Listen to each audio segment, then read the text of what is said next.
In the news headline, President Bola Ahmed Tinubu traveled to Kenya for African Union meeting.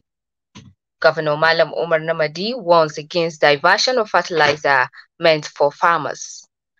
International Crime Court start investigation into alleged Darfur war crimes in Sudan.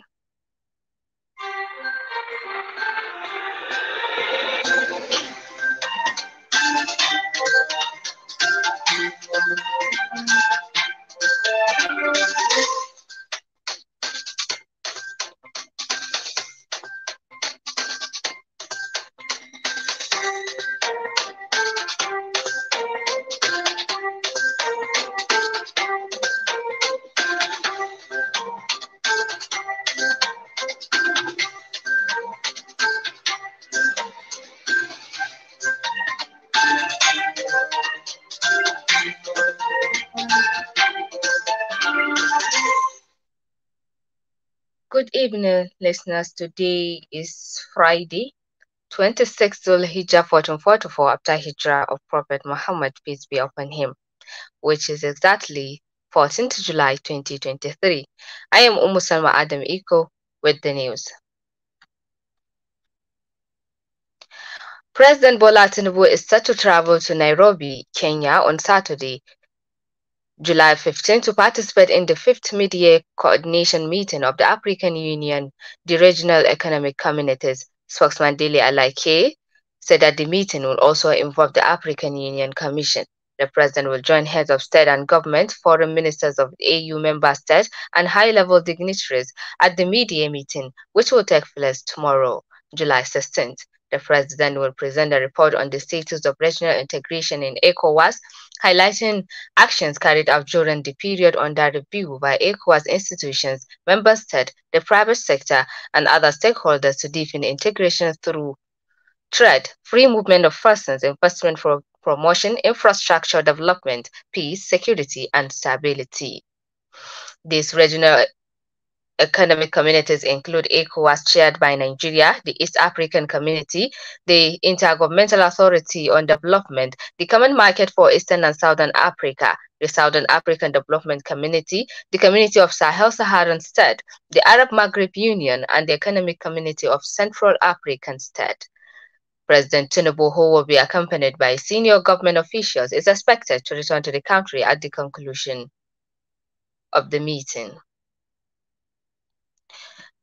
Meanwhile, President Bola Tinubu has declared a state of emergency on food security to address ongoing food inflation.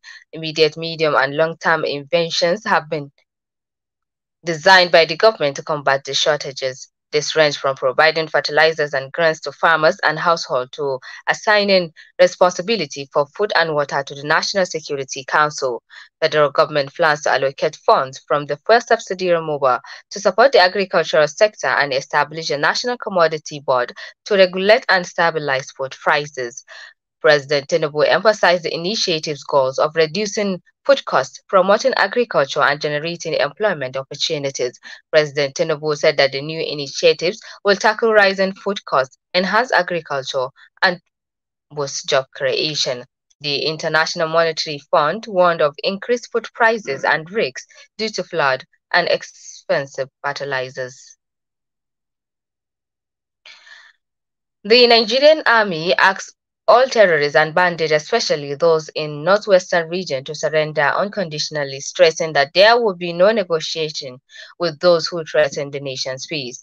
According to the army, the terrorists have continued to be given a tough time, and their only option is to drop their arms and surrender to the troops.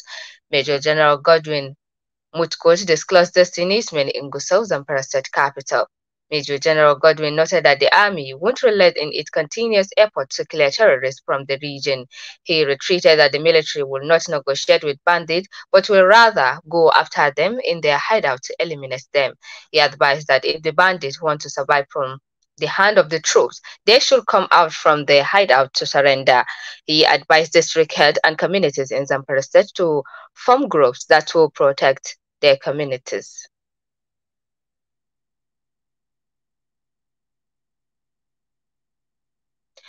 Federal Capital Territory High Court sitting in Abuja ordered the release of the suspended governor of the Central Bank of Nigeria, CBN, Godwin Emefiele, from detention Another court has nullified his arrest, detention, and interrogation by the Department of State Services (DSS).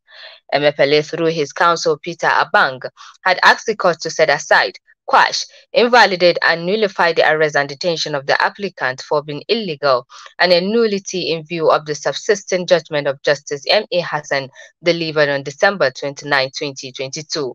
Justice Bello Kawu today, while delivering the judgment in the matter, held that the arrest, detention, and interrogation been in violation of the subsisting judgment and orders of Justice M.A. Hassan. The court also ordered Emefele's release from DSS custody.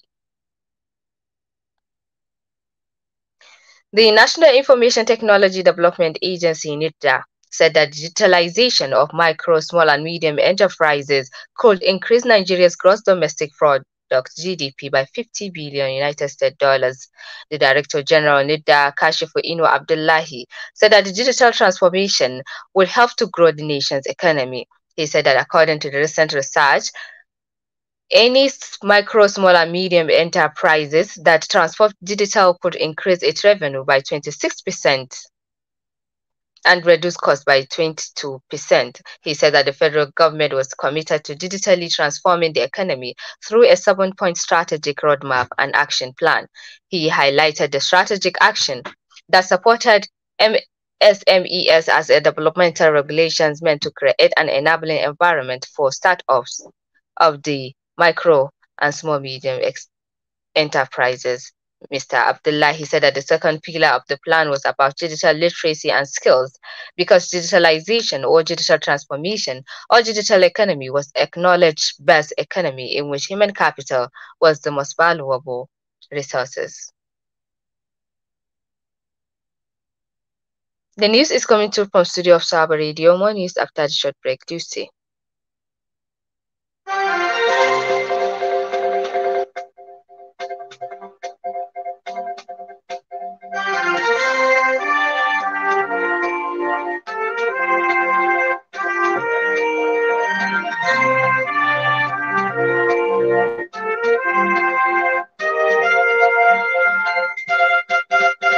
This is News on the Hour, Sawaba Radio FM. Stay tuned. This is News on the Hour, Sawaba Radio FM. Stay tuned.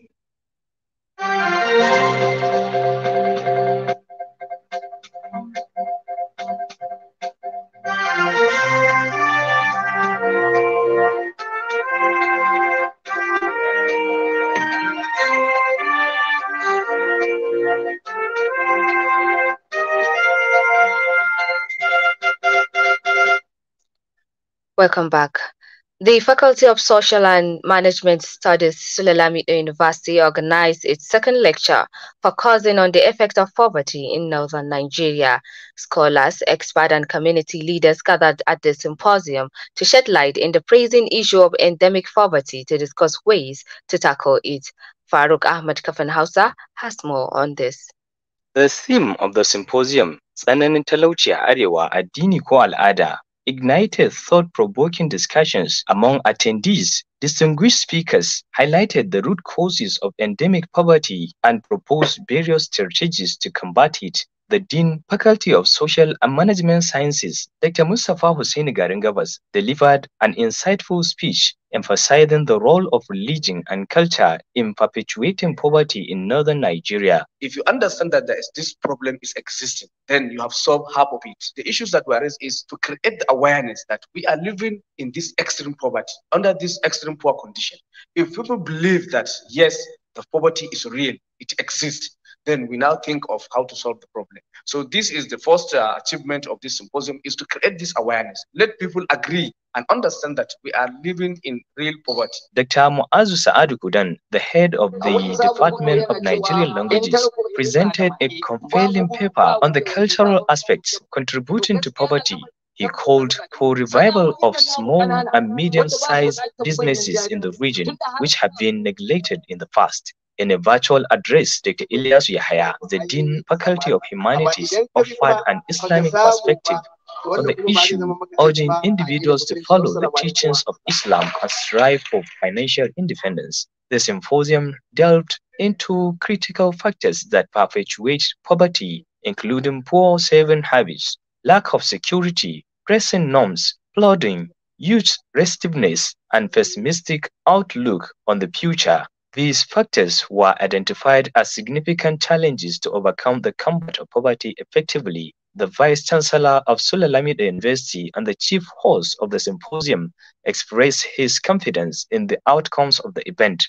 He stressed the importance of such gatherings in fostering a brighter future for the northern region. Obviously, it has been a tradition in the university that most upon a time we used to have an event like this. Particularly the Gulf State were at advantage because by our location, since farming as a case study, which means we happen to be the heaven for peace and for economic growth. But we have not been utilizing the potentials of what we have. Those potential is what we are calling people to utilize now.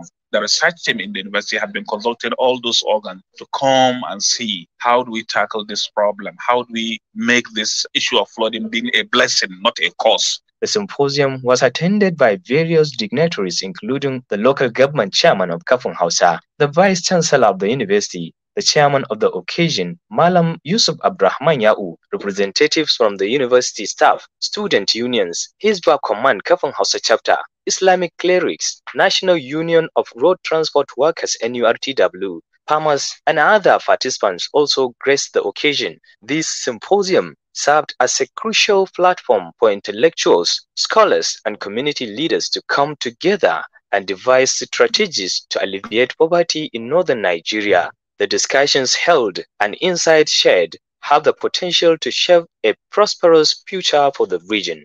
Faruk Ahmad Kafan Hausa, reporting for Sawaba Radio FM. Thank you, Faruk Ahmad Kafan Hausa.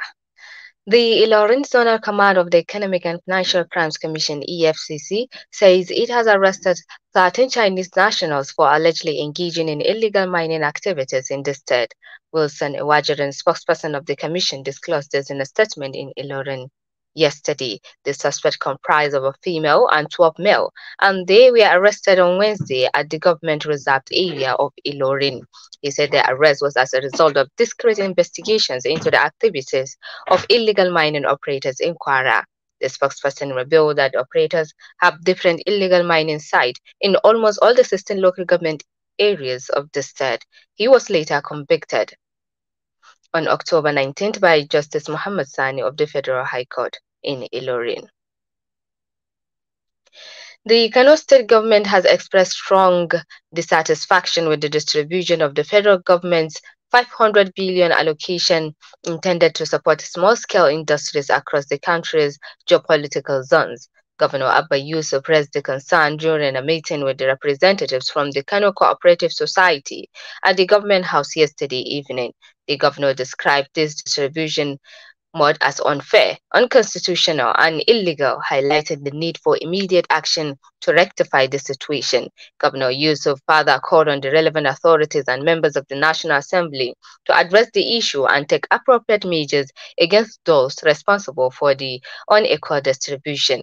He emphasized the state government's commitment to supporting cooperating society in their endeavors to alleviate poverty and regain their influence. Jigawa State Governor Malam Umar Namadi has warned against the diversion of fertilizers meant to be sold to farmers at subsidized rate. The governor gave the warning today at the inauguration of Fertilizer Distribution Committee in Government House Tuesday. He tasked members of the committee to supervise and monitor the sale of the subsidized fertilizer to farmers across the state for the 2023 wet season farming. The governor charged members of the committee to put more commitment and dedication to ensure that the commodity reaches the targeted farmers at a subsidized price. He urged to discharge their responsibilities with justice and thorough. He said his administration is determined to make available agricultural inputs to the teeming farmers in Jigawa State. The Nigerian police force has said it has launched a manhunt for suspected cattle rustlers in Jigawa State. The Commissioner of Police CP APM Emmanuel Ekot stated this in a statement signed by the command's public relations officer DSP Lawan Shisu Adam. He said this followed a report that hoodlums invaded into the house of one Sala Rabiu of Garumbukar village, Kaugamar local government area, and stole his bow valued at 700,000 naira. Shisu said a team of policemen from Kaugama Divisional Headquarters raided the house of one Njumai Alasan of Musaram Kanawa village, Kaugama local government, suspected to be behind it. He said 3 cows, 16 sheep, 13 goats, 2 motor vehicles, and spare parts strongly suspected to be stolen and were recovered in the house. He said 1 person was arrested and effort is in place to arrest the fleeing suspect. The CP assured the public of command readiness to ensure the safety and security of law-abiding citizens and urged them to report any suspicious activities to the nearest police station for prompt action. 2 water solar projects will be constructed under constituency project in Dilmari village of Kirikasama local government and Kachallari of Rayuwa local government areas. The member representing Rayuwa Guri and Kirikasama federal constituency in the National Assembly, Honorable Abubakar Hassan Fulata, announced this during an interview with Information Officer of Kirikasama local government, Sunusi Alhaji Duru. Honorable Plata said this is to minimize the water shortage in the 2 communities. So far, the team of engineers has visited the site and said Dilmari water project will soon commence. Responding, a spokesman on behalf of Dilmari community, Madam Isa Adamu, commended Honorable Plata in his effort to alleviate the suffering of rural dwellers. He also thanked the former Vice Chairman of Kirikasama local government, Malam Abdullahi Jubo, in his effort to channelize their complaint to Honorable Plata.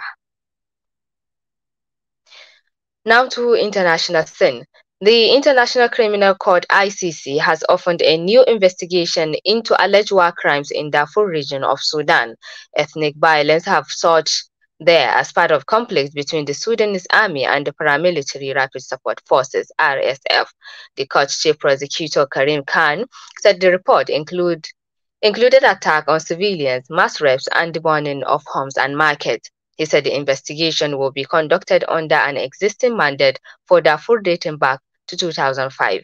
That probe led to genocide charges against Sudan's former president, Umar al-Bashir. And we wrap up the news with this and a recap of the major stories.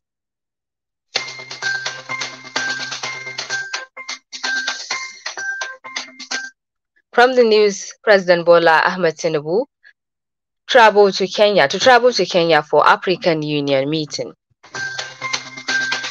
Governor Malam Umar Namadi warns against diversion of fertilizer meant for farmers. International Crime Court start investigation into alleged Darfur war crimes in Sudan. On behalf of the news editor Haruna Ahmad Bultua and the news department, I am Salma Adamu Iko. Have a good night.